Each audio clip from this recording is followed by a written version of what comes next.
ओम अस्य श्री स्वर्णाकर्षण भैरव स्तोत्र महामन्त्रस्य ब्रह्मा ऋषिः अनुष्टुप् छन्दः श्री स्वर्णाकर्षण भैरवो देवता ह्रीं बीजो क्लीं शक्तिः सः कीलकं मम दारिद्र्यनाशार्थे पाठे विनियोगः ब्रह्मर्षये नमः शिरसि अनुष्टुप् छन्दसे नमः मुखे स्वर्णाकर्षण भैरवाय नमः हृदि ह्रीं बीजाय नमः गुह्ये क्लीं शक्तये नमः पादयोः सः कीलकाय नमः नाभौ विनियोगाय नमः सर्वाङ्गे ह्रां ह्रीं ह्रूं इति करषडङ्गन्यासः ध्यानम् पारिजातद्रुमकान्तारे स्थिते माणिक्यमण्टपे सिंहासनगतं वन्दे भैरवं स्वर्णदायकम् गाङ्गेयपात्रं डमरुं त्रिशूलं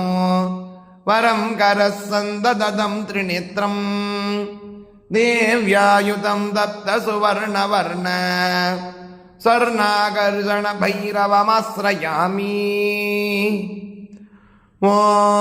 ऐं ह्रीं श्रीं ऐं श्रीमापदुद्धारणाय ह्रां ह्रीं ह्रूं अजामलवन्द्याय लोकेश्वराय स्वर्णाकर्षण भैरवाय मम दारिद्र्य विद्वेषणाय महाभैरवाय नमः श्रीं ह्रीं ऐं ॐ ऐं ह्रीं श्रीं ऐं श्रीमापदुद्धारणाय ह्रां ह्रीं ह्रूं अजामलवन्द्याय लोकेश्वराय स्वर्णाकर्षण भैरवाय मम दारिद्र्य विद्वेषणाय महाभैरवाय नमः श्रीं ह्रीं ऐं ॐ ऐं ह्रीं श्रीं ऐं श्रीमापदुद्धारणाय ह्रां ह्रीं ह्रूं अजामलवन्द्याय लोकेश्वराय स्वर्णाकर्षण भैरवाय मम दारिद्र्य विद्वेषणाय महाभैरवाय नमः श्रीं ह्रीं ऐं ॐ ऐं ह्रीं श्रीं ऐं श्रीमापदुद्धारणाय ह्रां ह्रीं ह्रूं अजामलवन्द्याय लोकेश्वराय स्वर्णाकर्षण भैरवाय मम दारिद्र्य विद्वेषणाय महाभैरवाय नमः श्रीं ह्रीं ऐं ॐ ऐं ह्रीं श्रीं ऐं श्रीमापदुद्धारणाय ह्रां ह्रीं ह्रूं अजामलवन्द्याय लोकेश्वराय स्वर्णाकर्षण भैरवाय मम दारिद्र्य विद्वेषणाय महाभैरवाय नमः श्रीं ह्रीं ऐं ॐ ऐं ह्रीं श्रीं ऐं श्रीमापदुद्धारणाय ह्रां ह्रीं ह्रूं अजामलवन्द्याय लोकेश्वराय स्वर्णाकर्षण भैरवाय मम दारिद्र्य विद्वेषणाय महाभैरवाय नमः श्रीं ह्रीं ऐं नमस्तेऽस्तु भैरवाय ब्रह्म विष्णु शिवात्मने नमस्त्रैलोक्यवन्द्याय वरदाय परात्मने रत्नसिंहासनस्थाय दिव्याभरणशोभिने दिव्यमाल्यविभूषाय नमस्ते दिव्यमूर्तये नमस्तेनेकहस्ताय ह्यनेकशिरसे नमः नमस्तेनेकनेत्राय ह्यनेकविभवे नमः नमस्तेनेककण्ठाय ह्यनेकांशाय ते नमः नमोऽस्त्वनैकैश्वर्याय ह्यनेकदिव्यतेजसे अनेकायुधयुक्ताय ह्यनेकसुरसेविने अनेकगुणयुक्ताय महादेवाय ते नमः नमो दारिद्र्यकालाय महासम्पत्प्रदायिने श्रीभैरविप्रयुक्ताय त्रिलोकेशाय ते नमः दिगम्बर नमस्तुभ्यं दिगीशाय नमो नमः नमोऽस्तु दैत्यकालाय पापकालाय ते नमः सर्वज्ञाय नमस्तुभ्यं नमस्ते दिव्यचक्षुषे अजिताय नमस्तुभ्यं जितामित्राय ते नमः नमस्ते रुद्रपुत्राय गणनाथाय ते नमः नमस्ते वीरवीराय महावीराय ते नमः नमोऽस्त्वनन्तवीर्याय महाघोराय ते नमः नमस्ते घोरघोराय विश्वघोराय ते नमः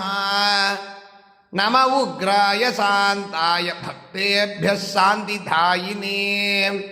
गुरवे सर्वलोकानां नमः प्रणवरूपिणे नमस्ते वाग्भवाख्याय दीर्घकामाय ते नमः नमस्ते कामराजाय कामाय ते नमः दीर्घमाया स्वरूपाय महामायापते नमः सृष्टिमाया स्वरूपाय विसर्गाय संज्ञायिने रुद्रलोकेश पूज्याय ह्यापदुद्धारणाय च नमो जामलबद्धाय सुवर्णाकर्षणाय ते नमो नमो भैरवाय महादारिद्र्यनाशिने उन्मूलनकर्मठाय ह्यलक्ष्म्या सर्वदा नमः नमो लोकत्रयेशाय स्वानन्दनिहिताय ते नमः श्रीबीजरूपाय सर्वकामप्रदायिने नमो महाभैरवाय श्रीरूपाय नमो नमः धनाध्यक्ष नमस्तुभ्यं शरण्याय नमो नमः नमः प्रसन्नरूपाय ह्यादिदेवाय ते नमः नमस्ते मन्त्ररूपाय नमस्ते रत्नरूपिणे नमस्ते स्वर्णरूपाय सुवर्णाय नमो नमः नमः सुवर्णवर्णाय महापुण्याय ते नमः नमः शुद्धाय बुद्धाय नमः संसारतारिणे नमो देवाय गुह्याय प्रबलाय नमो नमः नमस्ते बलरूपाय परेशां बलनाशिने नमस्ते स्वर्गसंस्थाय नमो भूलोकवासिने नमः पातालवासाय निराधाराय ते नमः नमो नमः स्वतन्त्राय ह्यनन्ताय नमो नमः द्विभुजाय नमस्तुभ्यं भुजत्रयसुशोभिने नमो निमादिसिद्धाय स्वर्णहस्ताय ते नमः पूर्णचन्द्रप्रतीकाशवदनाम्भोजशोभिने नमस्ते स्वर्णरूपाय स्वर्णालङ्कारशोभिने नमः स्वर्णाकर्षणाय स्वर्णाभाय च ते नमः नमस्ते स्वर्णकण्ठाय स्वर्णालङ्कारधारिणे स्वर्णसिंहासनस्थाय स्वर्णपादाय ते नमः नमः स्वर्णाभपाराय स्वर्णकाञ्चीसुशोभिने नमस्ते स्वर्णजङ्घाय भक्तकामदुघात्मने நமஸ்தே ஸ்வர்ணபக்தானாம் கல்பவ்ருக்ஷஸ்வரூபிணே சிந்தாமணிஸ்வரூபாய நமோ பிரம்மாதிசேவினே கல்பத்ருமாதசம்ஸ்தாய பகுஸ்வர்ணப்பிரதாயினே நமோ ஹேமாதிகர்ஷாய பைரவாய நமோ நமः சவேனானேன சந்துஷ்டோ பவலோகேஷ பைரவ பஸ்ய மாம் கருணாவிஷ்ட சரணாகத வத்சல ஸ்ரீபைரவதனாத்யக்ஷ சரணம் த்வாம் பஜாம்யகோ பிரசீத சகலான் காமான் பிரயச்ச மம சர்வதா ஸ்ரீமகாபைரவஸ்யேதம் ஸ்தோத்ர சூக்தம் சுதுர்லபம் மந்த்ராத்மகம் மகா புண்ணியம் சர்வைஸ்வர்யப்பிரதாயகம் யப்படேத் நித்யமேகாக்ரம் பாதகைः स விமுச்யதே லபதே சாமளா லக்ஷ்மீ அஷ்டைஸ்வர்யமவாப்னுயாத் சிந்தாமணிமவாப்னோதி தேனுகல்பதரும் த்ருவம் ஸ்வர்ணராசிமவாப்னோதி சித்திமேவ சமானவः சந்தியாயாம் யப்படித் ஸ்தோத்ரம் தசாவிருத்யா நரோத்தமைः ஸ்வப்னே ஸ்ரீபைரவஸ்தஸ்ய சாக்ஷாத் பூத்வா ஜகத்குருகோ ஸ்வர்ணராசி ததாத்யேவ தக்ஷணான் நாஸ்தி சம்சயः சர்வதா யப்படித் ஸ்தோத்ரம் பைரவஸ்ய மகாத்மனः லோகத்ரயம் வசீகுர்யாத் அச்சலம் ஸ்ரியமப்னுயாத் ந பயம் லபதே க்வாபி விக்னபூதாதி சம்பவ म्रियन्ते शत्रवो वश्यमलक्ष्मीनाशमप्नुयात् अक्षयं लभते सौख्यं सर्वदा मानवोत्तमः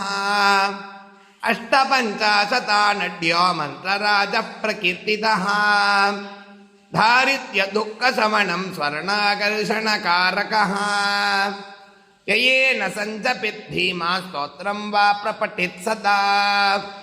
महाभैरवसायुज्यं स्वान्तकाले भवेद्ध्रुवम् इति रुद्रयामणतन्त्रे स्वर्णाकर्षणभैरव मन्त्रस्तोत्रं सम्पूर्णम्।